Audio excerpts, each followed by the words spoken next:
Hello students, welcome back to my YouTube channel NK classes by Kalpana ma'am. एक ऐसा platform जहां आपको mathematical concept काफ़ी डिटेल में समझाए जाते हैं और मैथमेटिक्स रिलेटेड आपकी कोई भी क्वेरी या डाउट्स है तो इस प्लेटफॉर्म के थ्रू आप मुझसे पूछ सकते हैं। तो बच्चों, आज मैं बहुत टाइम के बाद थोड़ा गैप हो गया था, वीडियो आज फिर से कंटिन्यू कर रही हूँ। तो आई होप सो आपको फिर से कॉन्सेप्ट्स में इंटरेस्ट डेवलप करवाऊंगी और आपके कॉन्सेप्ट क्लैरिटी में हेल्प करूंगी। तो आगे बढ़ने से पहले मेरी आप सभी से एक रिक्वेस्ट है, अगर मेरा यूट्यूब चैनल, मेरी वीडियोस आपको हेल्प कर रही है अंडरस्टैंडिंग डेवलप करने में, तो please like and subscribe my YouTube channel NK classes by Kalpana ma'am और इसे मैक्सिमम स्टूडेंट्स तक शेयर कीजिए। तो बच्चों, आज जो हम डिस्कस करने जा रहे हैं वो है क्लास 11th का। आज हम टॉपिक डिस्कस करेंगे स्ट्रेट लाइन, और ये भी मैंने इसलिए ये चैप्टर लिया है क्योंकि आप कुछ बच्चों की रिक्वेस्ट आई है कि स्ट्रेट लाइन चैप्टर आप चाहते हैं कि मैं पहले डिस्कस करूं, तो उसी को मद्दे रखते हुए, नज़र में ध्यान रखते हुए मैं पूरी कोशिश करूंगी कि ये चैप्टर स्ट्रेट लाइंस आपको एक ईजी और अंडरस्टैंडिंग वे में आपके सामने प्रेजेंट करूं, ताकि जो बच्चे जनरली 11th क्लास में बच्चे बहुत प्रॉब्लम फेस करते हैं स्ट्रेट लाइंस, उनको समझ ही नहीं आती बेसिकली हो क्या रहा है। इतने सारे फॉर्मुलेज हम पढ़ रहे हैं, इतने डिफरेंट फॉर्म्स पढ़ रहे हैं लाइंस की, तो इसमें क्या है, ये कैसे हम कर सकते हैं। तो मैं बहुत ईजी तरीका आपको बताऊंगी जिससे आप इन्हें याद रख सकते हैं, क्योंकि अगर आपको उसका लॉजिक पता होगा तो आपके कॉन्सेप्ट्स अपने आप आपको क्वेश्चंस में हेल्प करेंगे। ठीक है, तो चलिए देखते हैं स्ट्रेट लाइन। तो स्ट्रेट लाइन स्टार्ट करने के लिए आपको कुछ इंपॉर्टेंट फॉर्मुलेस पता होने चाहिए जो आपने क्लास 10th में ऑलरेडी पढ़ा था कोऑर्डिनेट ज्योमेट्री में। ये चैप्टर में आपने पढ़े हुए थे डिस्टेंस फॉर्मूला, सेक्शन फॉर्मूला, याद है आप लोग को कुछ? तो वही फॉर्मुलेस आपको यहाँ पे रिकैप करने पड़ेंगे क्योंकि आप उनको यूज करेंगे यहाँ पे। ठीक है, तो सबसे पहला जो हम डिस्कस करेंगे वो है डिस्टेंस फॉर्मूला। आपने ये क्लास 10th में भी पढ़ा हुआ था। डिस्टेंस फॉर्मूला क्या था? Distance between two points. अगर एक पॉइंट P है जिसके कोऑर्डिनेट्स है x1 y1 और एक पॉइंट Q है जिसके कोऑर्डिनेट है x2 y2, तो उनके बीच का डिस्टेंस, अगर मुझे PQ के बीच का डिस्टेंस पूछा है, PQ पॉइंट्स का डिस्टेंस पूछा है, तो मैं PQ कैसे निकालते हैं? That is under root x2 minus x1 square plus y2 minus y1 square, है ना।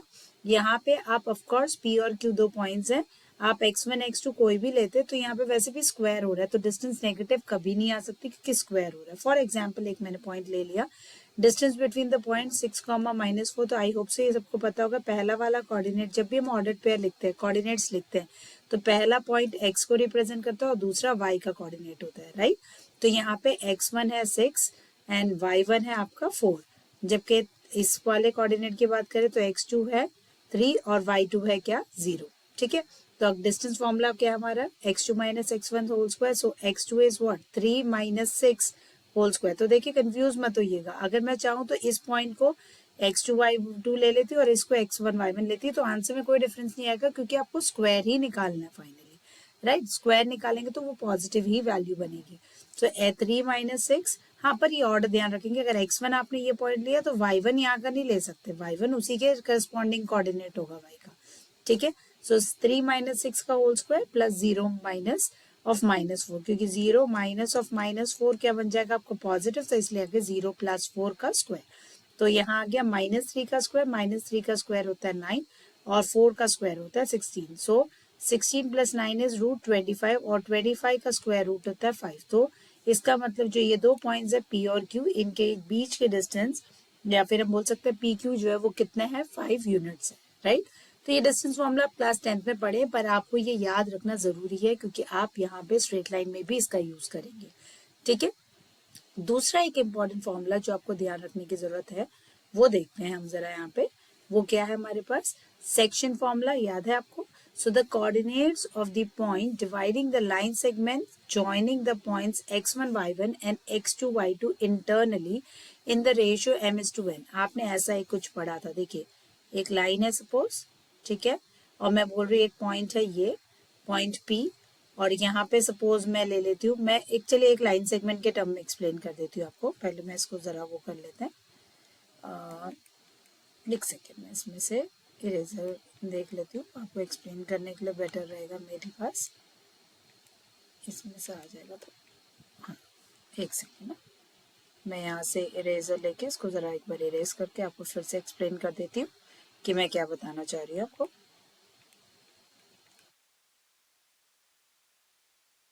यहाँ से पॉइंटर ले लेते हैं हम फिर से। अब देखिए मैं बोल रही सपोज एक पॉइंट, आपने ये क्लास 10th में पढ़ा है ऑलरेडी, ये है सपोज P और ये पॉइंट है आपका Q। इसके कोऑर्डिनेट में बोल दिया x1 y1 है और इसके कोऑर्डिनेट है x2 y2, राइट। तो अब हमें बोला है हमें उस पॉइंट के कोऑर्डिनेट्स बताते जो इसे लाइन सेगमेंट को डिवाइड कर रहा है। सपोज मैं यहाँ पे पॉइंट ले लेती हूँ R और मैंने बोला ये जो लाइन पॉइंट है ये इस लाइन सेगमेंट को m/n रेशियो में डिवाइड कर रही है। तो इस पॉइंट के कोऑर्डिनेट्स निकालने के लिए हमारे पास ये फॉर्मूला होता है, that is the section formula. ये क्या होता है, देखिए m को आपको किससे मल्टीप्लाई करना है, ऐसे क्रॉस में करना पड़ता है, याद है आप लोग को। m होगा इससे और n होगा इससे, तो क्या होगा देखिए m x2 plus n x1 upon m plus n, ये आपको उसका x कोऑर्डिनेट देगा, राइट, r पॉइंट का। Same way m y2 plus n y1 whole upon m plus n आपको क्या देगा, इसका y कोऑर्डिनेट देगा पॉइंट r का। फॉर एग्जाम्पल आप यहाँ देख सकते हैं the coordinates of the point which divide the line segment joining, दो पॉइंट्स लिए हैं। पॉइंट A क्या है हमारे पास -1, -3 एंड पॉइंट B क्या है -3, 9। इंटरनली डिवाइड कर रहा है इन द रेशियो 1:3, ठीक है। तो यहाँ पे ये हो गया m/n। तो अब क्या होगा देखिए 1 जो होगा वो इस पॉइंट से कोऑर्डिनेट से मल्टीप्लाई होगा, दैट इज -3। ऑफकोर्स x है तो अब दूसरे का भी आपको x लेना पड़ेगा, that is n, that is 3 into यहाँ पे क्या आएगा 1, 3 इंटू 1 होल अपॉन क्या हम बोल रहे हैं m plus n, that is 1 plus 3 कितना आ जाएगा 4, राइट। तो इसको सॉल्व करिए, देखिए -3 +3 आंसर विल बी 0, तो यहाँ पे हमारे पास 0 आ गया। इसी तरीके से y कोऑर्डिनेट देख लेते हैं, तो वो क्या होगा, आपको y कोऑर्डिनेट लिख ले 1 इंटू अब क्या होगा 9 प्लस 3 इंटू -3, तो अगेन यहाँ पे 3 इंटू 3 -9 हो जाएगा, तो 9 - 9 इज 0। तो यहाँ पे हमारे पास वो जो पॉइंट है वो एक्चुअली ओरिजिन ही आ रहा है, दैट इज 0,0, ठीक है। तो इस तरीके से आप सेक्शन फॉर्मूला, ये आपने क्लास 10th में सेक्शन फॉर्मूला नाम से पढ़ा है, ये और कुछ नहीं, हम किसकी बात कर रहे हैं, सेक्शन फॉर्मूला की ही बात कर रहे हैं। बढ़ते आगे, एक और इम्पोर्टेंट फॉर्मूला, यही सेक्शन फॉर्मूला में अगर m और n इक्वल हो जाए, मतलब अगर वो एक लाइन सेगमेंट मैंने जो ड्रॉ कर थी PQ और मैंने बोला ये जो है पॉइंट R ये से 1:1 रेशियो में डिवाइड कर रहा है, सेम रेशियो में डिवाइड कर रहा है, मीन्स वो उसका मिड पॉइंट है ना। तो अगर वो मिड पॉइंट है तो मिड पॉइंट का फॉर्मूला क्या हो जाएगा, देखिए सेक्शन फॉर्मूला में अब आपके पास m/n क्या हो गया 1:1, तो इसलिए जो वो था m x2 plus n x1 upon m plus n था, तो यहाँ पे देखिए m 1 है और 2 1, ये भी 1 है, भी 1 है, तो x1 प्लस x2 अपॉन 2, क्योंकि नीचे 1 प्लस 1 आ जाएगा, ऐसे ही y1 प्लस y2 अपॉन 2। तो ये कोई नई चीज हमने नहीं है कहीं और से पढ़ी, ये सेक्शन फॉर्मूला से ही हमने डिराइव किया हुआ है। कौन सा फॉर्मूला, ये फॉर्मूला हमारा मिड पॉइंट फॉर्मूला, ठीक है, इससे आपको मिड पॉइंट आती है उस लाइन सेगमेंट की, correct. I hope so point clear है ये वाला भी। देखते हैं नेक्स्ट पॉइंट, ये भी आपने क्लास 10th में पढ़ा है, एरिया ऑफ अ ट्राइंगल, ठीक है। अगर मुझे इसी ट्राइंगल का एरिया निकालना है जिसके मेरे पास 3 वर्टिसेस है, तो हम लोग इस तरीके से कोऑर्डिनेट ज्योमेट्री का यूज करके इसका एरिया निकाल सकते हैं। फॉर्मूला क्या है, half into the modulus of, किसका modulus, x1 into y2 minus y3 plus x2 into y3 minus y1 plus x3 into y1 minus y2। इसको आप इस तरीके से भी याद रख सकते हैं, देखिए हाफ ऐसे याद रख लीजिए फॉर्मूले को, एक बार लिख दीजिए x1, फिर लिख दीजिए x2 और फिर लिख दीजिए x3। अब यहाँ पे याद रखिए x1 है तो 1 के बाद क्या आता है 2, तो y2 माइनस y3 होगा, और x2 है तो यहाँ पे 3 से स्टार्ट करेंगे, 3 माइनस y1 हो जाएगा, और x3 है तो यहाँ क्या आ जाएगा 3 के बाद फिर से 1 आएगा, y1 माइनस y2। तो ये आपको एक सिंपल तरीका मैंने आपको बता दिया जिससे आप इसे याद रख सकते हैं इजीली, ठीक है। अब मुझे बोला आपको एरिया ऑफ ट्राइंगल फाइंड करना है जिसके वर्टिसेस हमें दिए हुए हैं, सपोज ये पॉइंट ए है, ये है बी और ये है सी, तो मेरे पास 3 वर्टिसेस है, ठीक है। इनका यूज करते हुए तो ये मैंने ले लिया x1 y1, ये पॉइंट हो गया मेरा x2 y2 और ये पॉइंट मेरा हो गया x3 y3। बस ऊपर आपके पास फॉर्मूला है उसमें सब्स्टिट्यूट करिए और आपके पास आंसर आ जाएगा। ऑफकोर्स एरिया नेगेटिव नहीं हो सकता, इसलिए यहाँ ये मॉडुलस का साइन इंपॉर्टेंट है, तो -54 पॉजिटिव हो जाएगा, तो 54/2 27। आप जो भी अगर यूनिट्स नहीं मेंशन है तो स्क्वायर यूनिट्स उसमें लिख दीजिए। I hope so point clear है सबको ये। चलिए फिर बढ़ते हैं आगे, ठीक है। आगे देखें, एक बहुत इंपॉर्टेंट रिमार्क आपको यहाँ देखना है, ये भी आपने क्लास 10th में पढ़ा है। If area of a triangle ABC अगर 0 आता है, किसी ट्राइंगल का एरिया 0 आ रहा है, इसका मतलब क्या है, वो तीनों पॉइंट्स जो है ABC they lie on the same line, और आप बोल सकते हैं ऐसे पॉइंट्स को हम क्या बोलते हैं, कोलिनियर। तो इस टाइप के पॉइंट्स अगर किसी भी ट्राइंगल का एरिया हमारे पास 0 आ रहा है, इसका मतलब वो तीनों पॉइंट्स ए बी सी जो हैं वो तीनों एक ही लाइन में लाई करते हैं, या फिर हम बोल सकते हैं वो कैसे पॉइंट्स है, वो कोलिनियर पॉइंट्स है। तो बहुत इंपॉर्टेंट पॉइंट है जो आपको याद रखना है। तो कोलिनियर अगर कभी आपको दिया तो इनडायरेक्टली वो आपको यही बताना चाहता है कि वो 3 पॉइंट्स से फॉर्म होने वाला ट्राइंगल जो है उसका एरिया 0 है, राइट। तो ये बहुत इंपॉर्टेंट पॉइंट आपको याद रखना है, राइट। चलिए आगे बढ़ते हैं। अब नेक्स्ट देखते हैं स्लोप ऑफ अ लाइन। अब यहाँ से आपका मेन चैप्टर स्टार्ट हो रहा है। बड़े ध्यान से देखिए, मैं पूरी सिंपल वे से पढ़ाने की कोशिश करूंगी आपको इसको समझाने की। तो चलिए देखते हैं क्या होता है slope of a line, right. तो स्लोप ऑफ अ लाइन का मतलब क्या है, देखते हैं क्या होता है स्लोप। ये फिगर आप देख सकते हैं, इस फिगर में मैंने एक लाइन ड्रॉ करी है एल, और ये एक्सिस के साथ मेक कर रही है, कौन सा, पॉजिटिव एक्स एक्सिस के साथ एंगल बना रही है थीटा। तो ऑफ कोर्स हमें पता है ये दोनों एंगल मिलके एक लीनियर पेयर बनाएंगे, दैट इज 180। तो अगर ये थीटा एंगल है तो ये कितना हो जाएगा, 180 माइनस थीटा। तो सबसे पहली चीज, a line in a coordinate planes form two angles with the x axis which are supplementary, जो मैंने आपको बता दिया सप्लीमेंट्री एंगल बना रहे हैं, ये थीटा है तो ये 180 माइनस थीटा होगा, है ना, लीनियर पेयर। ये तो आप पढ़ चुके हैं। अब क्या बोल रहे हैं यहाँ पे, बड़े ध्यान से देखिए, द एंगल, सपोज यहाँ पे हमने लिखा है द एंगल से theta made by the line L with positive direction of x-axis and measured anti-clockwise is called the inclination of the line. तो inclination of the line क्या होती है, पॉजिटिव एक्स एक्सिस का, ये लाइन L है, तो positive x axis के साथ जब एंटी क्लॉकवाइज जो भी एंगल बनता है उसे उस लाइन का इंक्लिनेशन कहा जाता है। देखिए आप बहुत पहले भी बहुत बार आपने वर्ड सुना होगा, कितना इंक्लाइंड है, कितनी मतलब कितना ढलान है, कितनी स्लोप है, कितनी इंक्लाइंड है ना। तो इंक्लिनेशन बेसिकली क्या कह रहा है, एक ऐसा लाइन जो है वो जितना एंगल थीटा बना रही है किसके साथ, पॉजिटिव एक्स एक्सिस के साथ, ये याद रखिएगा, बहुत इंपॉर्टेंट पॉइंट है, विद पॉजिटिव एक्स एक्सिस। और कैसे मेजर करना है आपको, एंटी क्लॉकवाइज, है ना, एंटी क्लॉकवाइज, क्योंकि एंगल क्या होता है, पॉजिटिव होता है। ये मैंने आपको ट्रिग्नोमेट्री में भी बताया है कि अगर आप एंटी क्लॉकवाइज मेजर करेंगे तो पॉजिटिव होगा, और अगर क्लॉकवाइज मेजर किया जाता है एंगल तो नेगेटिव होता है। Obviously, then the theta will be what? Greater than 0 but less than 180 degree, right? बहुत important point है. So this is known as inclination of a line. अब पहली डेफिनेशन हम स्लोप की बात करते हैं, क्या होती है। If theta is the inclination of a line L, then tan theta is called the slope और the gradient of the line L. अगर थीटा जो है इंक्लिनेशन है किसी लाइन का, तो स्लोप क्या होगा, slope will B tan theta. ठीक है, स्लोप को जनरली m से डिनोट करते हैं, और m मीन्स स्लोप का फॉर्मूला हो जाता है tan थीटा। अगर थीटा किसी एंगल, सपोज मैंने बोला थीटा 30 डिग्रीज है, तो उस लाइन का स्लोप क्या हो जाएगा, m is equal to tan 30 degrees. तो tan 30 मीन्स कितना हो जाएगा, 1/√3। आई होप सो बात समझ आ गई। और स्लोप को ही हम बोलते हैं ग्रेडियंट ऑफ द लाइन भी बोला जाता है। So very important point, that is tan theta जो है वो बेसिकली आपका स्लोप है। अगर थीटा किसी भी लाइन का इंक्लिनेशन है तो tan of that theta will give you the slope. The slope of a line whose inclination is 90 degree is not defined. Definitely बच्चों, अगर मैं यहाँ बात करूँ, मैंने क्या बोला, स्लोप अगर आप इंक्लिनेशन की बात कर रहे हैं तो वो पॉजिटिव एक्स एक्सिस के साथ बनी हुई लाइन के एंगल है।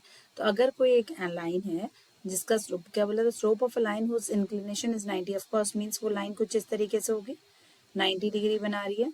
तो अगर 90 डिग्री बना रही है तो उसका स्लोप डिफाइन नहीं होगा। क्यों नहीं होगा, क्योंकि स्लोप का फॉर्मूला है tan ऑफ थीटा। तो tan 90 क्या होता है, नॉट डिफाइंड, इसलिए इस केस में जो स्लोप होगा उस लाइन का वो डिफाइन नहीं होगा। ये 1 मार्कर पॉइंट ऑफ व्यू से बहुत इंपॉर्टेंट है कि what is the slope of a line which is perpendicular to X axis, तो which will be what, not defined, या ठीक है। And the slope of a line is denoted by m, जो मैंने आपको बता दिया, m is equal to tan theta, ये इसका फॉर्मूला है। ऑफ कोर्स थीटा आप इधर 90 नहीं ले सकते क्योंकि 90 पे नॉट डिफाइंड हो जाएगा स्लोप, ठीक है। And the slope of x axis is 0 and the slope of y axis is not defined. यही मैंने आपको बताया, यही पॉइंट बोल रही हूँ, 1 मार्क का पॉइंट ऑफ व्यू से इंपॉर्टेंट है, पूछ सकते हैं what is the slope of x axis. अब देखिए ये है x एक्सिस, इस x एक्सिस का पॉजिटिव x एक्सिस के साथ एंगल कितना है, 0 डिग्रीज है, एंड tan 0 कितना होता है भाई, 0 होता है। इसलिए एक्स एक्सिस का स्लोप क्या हो जाएगा, 0 हो जाएगा। सिर्फ एक्स एक्सिस क्या, अगर मैं कोई भी line parallel to X axis draw करती हूँ तो पॉजिटिव एक्स एक्सिस के साथ वो तो 0 ही एंगल बना रहा है, तो उस केस में भी क्या होगा, a line that is parallel to X axis हो या फिर एक्स एक्सिस हो तो उसका स्लोप हमेशा क्या होता है, 0 होता है। और इसी तरीके से अगर आप वाई एक्सिस की बात कर रहे हैं तो वाई एक्सिस क्या बनाएगा, 90 डिग्री, या फिर कोई भी line that is parallel to Y axis will be forming an inclination of 90 degree. अगर 90 डिग्री का इंक्लिनेशन बन रहा है तो स्लोप क्या हो जाएगा, नॉट डिफाइंड, क्योंकि tan 90 क्या होता है, नॉट डिफाइंड।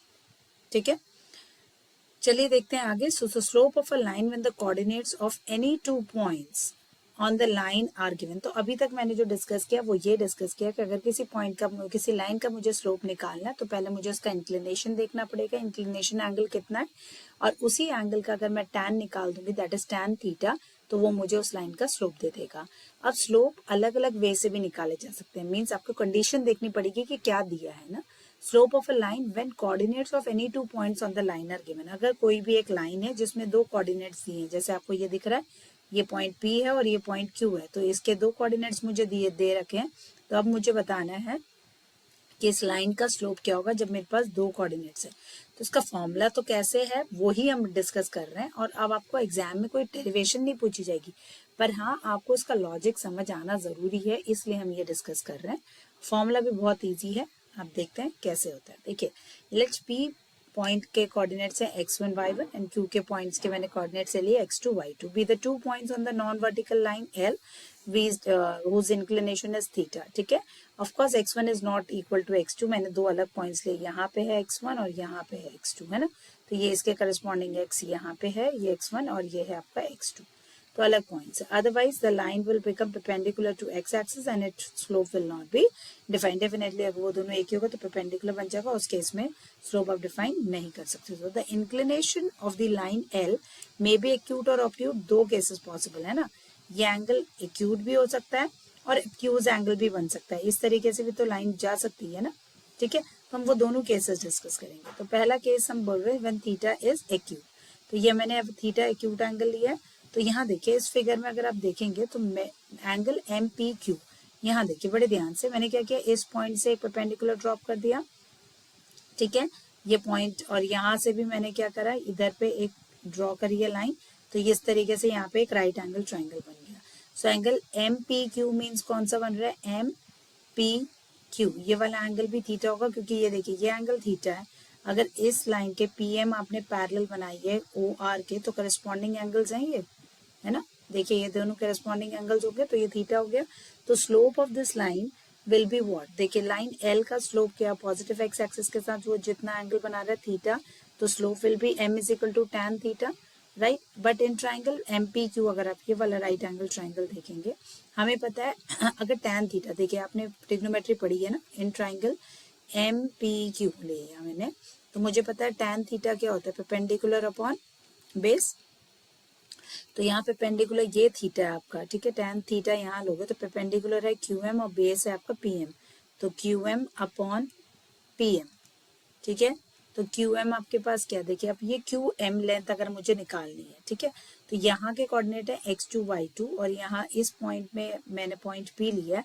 तो अब देखिए जब मैं QM की बात कर रही हूँ, है ना, तो ये y कोऑर्डिनेट्स का डिफरेंस बताएगा ना। देखिए यहाँ पे है y2 और ये पॉइंट का कोऑर्डिनेट है यहाँ पे y1, है ना, तो ये वाली डिस्टेंस कितनी हो जाएगी, y2 माइनस y1 हो जाएगी। आई होप सो बात समझ आ गई। y2 डिस्टेंस ये पूरी है, और यहाँ से नीचे वाले को अगर आप लोगे तो ये है आपका y1 बेसिकली, है ना, ये पूरी है y2, ये है पूरा y1। तो अगर ये डिस्टेंस निकालनी है तो आप क्या करोगे, y2 में से y1 को सब्ट्रैक्ट करोगे तो यही डिस्टेंस आएगी, तो वही लिखा हमने y2 माइनस y1। इसी तरीके से अगर आपको PM डिस्टेंस निकालनी है, ये वाला पॉइंट आपका x2 रिप्रेजेंट कर रहा है, ये पॉइंट आपका x1 कर रहा है, तो ये डिस्टेंस कैसे आएगी, x2 माइनस x1, तो हमने अपॉन लिखा x2 minus x1। I hope so clear हो गया। देखिए फर्स्ट से मैंने बोला, फर्स्ट इक्वेशन ये है हमारे पास, m is equal to tan theta हमारे पास स्लोप था, यहाँ पे स्लोप ऑफ द लाइन, ठीक है, और एंगल MPQ हमारे पास थीटा था। तो ये फर्स्ट इक्वेशन और सेकेंड इक्वेशन से हमें पास क्या आ गया, जो स्लोप है m है, m is equal to tan theta था पहले में से, और tan थीटा हमारे पास आया y2 minus y1 upon x2 minus x1। तो स्लोप ऑफ द लाइन क्या होती है? अगर मेरे पास दो पॉइंट्स दिए हैं एक लाइन पे, जैसे P और Q दिए हैं, तो स्लोप उस लाइन का कैसे निकाल सकते हैं? y2 minus y1 upon x2 minus x1। आपको सिंपली क्या करना है, उसके कोऑर्डिनेट्स जो है y2 माइनस y1 ऊपर आएगा न्यूमरेटर में, अपॉन x2 माइनस x1 उसके डिनोमिनेटर में आ जाएगा। आई होप सो क्लियर है। और यही सेम फॉर्मूला आपका ऑब्ट्यूज में भी रहेगा, ठीक है, पर केसेस दोनों है तो हम दोनों एक बार डिस्कस कर लेते हैं। अब मैंने बोला, ये देखिए, अब दिख रहा है क्लियरली आपको कि अब एंगल कैसा बन रहा है? ऑब्ट्यूज बन रहा है। तो केस 2 हमने ले लिया व्हेन थीटा इज ऑब्ट्यूज, ठीक है। अब इस फिगर में देखिए एम पी क्यू जो है, एम पी क्यू ये वाला एंगल, देखिए ये थीटा है, तो ये angle of course 180 minus theta होगा। सबसे बिगनिंग में मैंने आपको ये लीनियर पेयर वाली बात समझाई थी। तो अगर ये 180 माइनस थीटा है, तो अगर आपने इस पॉइंट से, ये पॉइंट P है, ये पॉइंट Q है, यहाँ पे ये दो पॉइंट्स है, यहाँ से राइट एंगल ट्रायंगल बनाया है, तो ये एंगल आपके पास कितना आ जाएगा? 180 माइनस थीटा, क्योंकि ये दोनों लाइंस के हैं पैरेलल, ये एक ट्रांसवर्सल है, तो यहाँ से आपके पास ये आ गया करस्पॉन्डिंग एंगल। क्लियर है? तो ये 180 माइनस थीटा हो गया। तो यहाँ पे एंगल एम पी क्यू अगर मैं बात करूँ, तो एम पी क्यू, अगर ये देखिए, अब इस ट्राइंगल में अगर बात करें, इस ट्राइंगल के लिए, ठीक है, ये 90 डिग्रीज है, ये 180 माइनस थीटा है, तो ये एंगल आपके पास कितना आ जाएगा? देयरफॉर देखिए यहाँ पे लिखा है ना, M P Q is 180 minus theta, therefore theta कितना आ जाएगा? इधर से थीटा अगर आप शिफ्ट करेंगे, थीटा को इधर को लेकर चली गई मैं, और ये यहाँ पे आ गया, तो 180 माइनस एम पी क्यू। अब इस लाइन का स्लोप अगर एल की मैं बात करूं, तो मुझे पता है स्लोप ऑफ द लाइन क्या होता है? tan theta. तो ये वाला ऑफकोर्स ऑब्ट्यूज एंगल भी है, तो क्या पॉजिटिव एक्स एक्सिस के साथ बन रहा है ना थीटा, तो m is equal to mean slope is equal to tan theta है। अब यहाँ थीटा इज इक्वल टू भी मैंने लिखा 180 minus angle M P Q, तो हमने थीटा को रिप्लेस कर दिया 180 माइनस एम पी क्यू, तो क्या आ जाएगा? 180 minus M P Q will be what? मुझे बताइए, tan pi minus theta, right? कौन सा क्वाड्रेंट होता है? A S T C.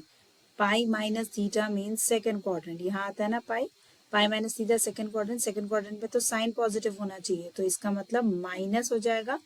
Tan theta होता है ना, नेगेटिव टैन थीटा आ जाता है, तो यहाँ थीटा क्या है? एम पी क्यू, तो minus tan M P Q हो गया, ठीक है। तो माइनस, अब यहाँ देखिए वही टैन थीटा अगर मेरे को यहाँ से निकालना है, तो वहाँ यहाँ पे भी क्या होगा? परपेंडिकुलर अपॉन बेस, तो परपेंडिकुलर यहाँ पे क्या है आपके पास? यहाँ है क्यू एम, तो यहाँ क्या? Q M upon M P.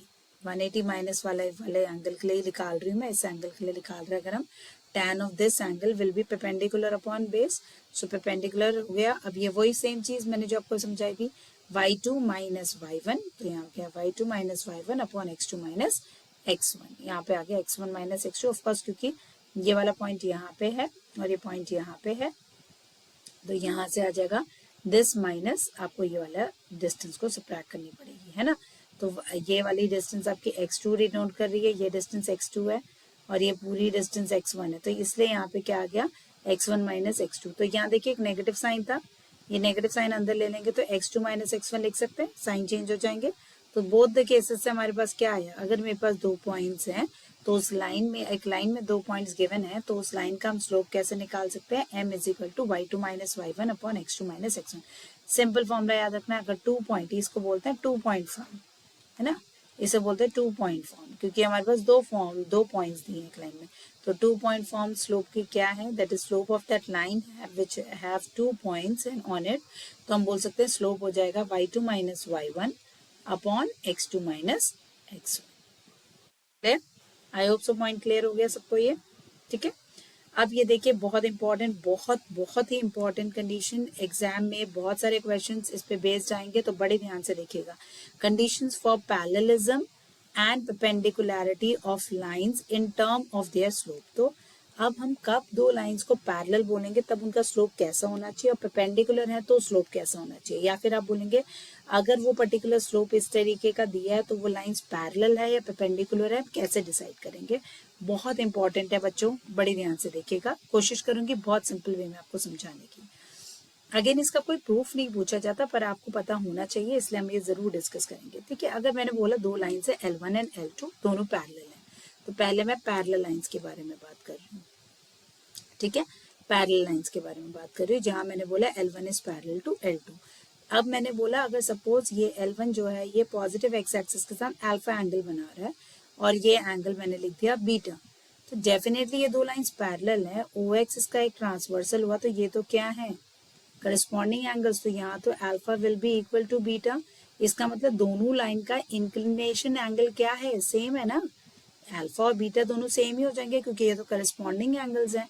अगर ये 120 है तो ये भी 120 डिग्रीज होगा, है ना, क्योंकि करस्पॉन्डिंग एंगल्स हैं।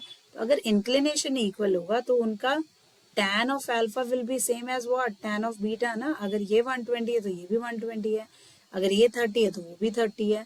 तो इसका मतलब जब भी दो लाइंस पैरेलल होंगी और ये क्या रिप्रेजेंट कर रहा है, स्लोप ना, तो फर्स्ट लाइन का स्लोप और सेकंड लाइन का स्लोप क्या होगा, सेम होगा। तो इसका मतलब जब भी दो लाइंस पैरेलल हैं उनके स्लोप भी क्या होते हैं, इक्वल होते हैं। Very very very important point, two non vertical lines L1 and L2 are parallel if and only if their slopes are equal। ये बहुत इंपॉर्टेंट बात है बच्चों, their slopes are equal, ठीक है, ये ध्यान रखना है आपको।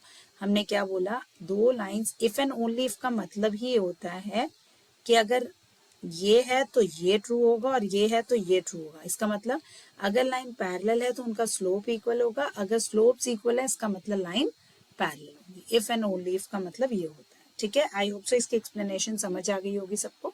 तो आपको एक बहुत इंपॉर्टेंट कंडीशन याद रखनी है, अगर दो लाइन पैरेलल हैं तो उनका स्लोप भी हमेशा क्या होगा, इक्वल होगा, ठीक है। अब देखते हैं अगर लाइंस परपेंडिकुलर है तो क्या होगा। So if line L1 and L2 are perpendicular, तो यहाँ दिख रहा है L1 and L2 perpendicular lines ले लिया आपने, ये 90 डिग्री बना रहा है, ठीक है। एंगल मैंने बोला L1 जो है वो अल्फा एंगल बना रहा है और L2 जो है वो बीटा एंगल बना रहा है पॉजिटिव एक्स एक्सिस के साथ, ठीक है। तो ये देखिए अगर ये अल्फा है, ये एंगल 90 है, तो डेफिनेटली बीटा एंगल क्या हो गया, एक्सटीरियर एंगल क्या होता है, सम ऑफ इंटीरियर अपोजिट एंगल, तो बीटा कितना हो जाएगा, 90 प्लस अल्फा, तो हमने यहाँ पे वही लिखा है, then beta will be 90 plus alpha. Not tan beta क्या हो जाएगा, देखिए टैन 90 प्लस अल्फा, मैंने टैन ऑफ बीटा निकाल रही हूँ, तो टैन यहाँ पे अल्फा प्लस 90 लिखा था ना उसे, अल्फा प्लस 90। अब मुझे बताइए कॉम्प्लीमेंट्री एंगल होता है, टैन का कॉम्प्लीमेंट्री कौन सा एंगल होता है, कॉट, ठीक है। और 90 plus theta, 90 plus theta mean second quadrant, ये देखिए यहाँ होता है 90 प्लस थीटा मीन्स यहाँ जाएगा तो ए एस, यहाँ तो साइन पॉजिटिव होता है इसलिए क्या है minus cot alpha. Minus cot alpha को कैसे लिखते हैं, -1 अपॉन टैन अल्फा लिख सकते हो, रेसिप्रोकल होता है, ठीक है। अब मुझे बताइए टैन बीटा M2 का स्लोप था ना, क्योंकि देखिए अगर मैं बोल रही हूँ बीटा एंगल बना रही है L2 लाइन बीटा इंक्लिनेशन है उसका, तो टैन बीटा उसका क्या हो जाएगा, स्लोप हो जाएगा। वैसे ही L1 लाइन का स्लोप क्या होगा, टैन अल्फा होगा, है ना। तो यहाँ पे आपको ये दिख रहा है ये M2 है और ये चीज क्या आपका M1 है। तो जब दो लाइंस परपेंडिकुलर होगी उनके स्लोप्स का प्रोडक्ट हमेशा -1 आएगा, ठीक है। बहुत इंपॉर्टेंट पॉइंट जो आपको ध्यान रखना है, दैट इज क्या है, if M1 and M2 is equal to -1, ठीक है, then tan alpha into tan beta is also equal to -1। इसका मतलब ये हुआ, आप सिंपली एक चीज याद रखेंगे, that is tan alpha is minus cot beta होता है ना, और ये tan ऑफ बीटा प्लस 90 लिख सकते हो उस चीज, सेम चीज को, करेक्ट, या फिर बीटा -90 लिख लो। तो इसका मतलब अल्फा बीटा 90 से डिफर कर रहा है। तो सिंपली आपको एक चीज याद रखनी है, अगर मेरे को दिया है L1 और L2 परपेंडिकुलर है तो वो आपसे डायरेक्टली इनडायरेक्टली ये बताना चाहते हैं कि इन दोनों के स्लोप्स का प्रोडक्ट जो है वो -1 है। अगर स्लोप का प्रोडक्ट -1 है इसका मतलब हम बोल सकते हैं कि लाइंस कैसी हैं, लाइन एक दूसरे के परपेंडिकुलर है। I hope so point clear हो गया सबको ये, राइट। तो अब देखें फाइनली इससे हम क्या कंक्लूड कर पाए, that is hence when two non vertical lines are perpendicular to each other if and only if their slopes are negative reciprocal of each other। अगर उनके slopes negative reciprocal है एक दूसरे के, of course तो उनके slope का product क्या आ गया, -1, तो हम बोलेंगे वो लाइंस क्या है, परपेंडिकुलर। देखिए मैंने यहाँ पे भी लिखा है इफ एंड ओनली इफ लिखा है, इसका मतलब अगर इनके स्लोप्स नेगेटिव रेसिप्रोकल है एक दूसरे के तो वो लाइंस क्या होंगी, परपेंडिकुलर, और परपेंडिकुलर होंगी तो स्लोप्स का जो होंगे वो एक दूसरे के नेगेटिव रेसिप्रोकल होंगे, राइट। तो बच्चों अभी मैंने आपको जस्ट इंट्रोडक्शन दिया है आज इस चैप्टर का, राइट, और स्ट्रेट लाइंस का कुछ बेसिक चीजें आपको बताइए ताकि वो हेल्प कर सके आपको क्वेश्चंस को समझने के लिए। मिलते हैं अपनी नेक्स्ट वीडियो में। अगर मेरी वीडियोस आपको लाइक कर रहे हैं, आप उसे पसंद कर रहे हैं, आपको हेल्प कर रही है कॉन्सेप्ट बिल्डिंग में, तो please like and subscribe my YouTube channel NK classes by Kalpana ma'am. और इसे मैक्सिमम स्टूडेंट्स तक शेयर कीजिए ताकि उनके भी मैथमेटिकल कॉन्सेप्ट डेवलप हों और उनके भी डाउट्स क्लियर हों। मिलते हैं अपनी नेक्स्ट वीडियो में जिसमें हम आगे कंटिन्यू करेंगे चैप्टर। Thank you.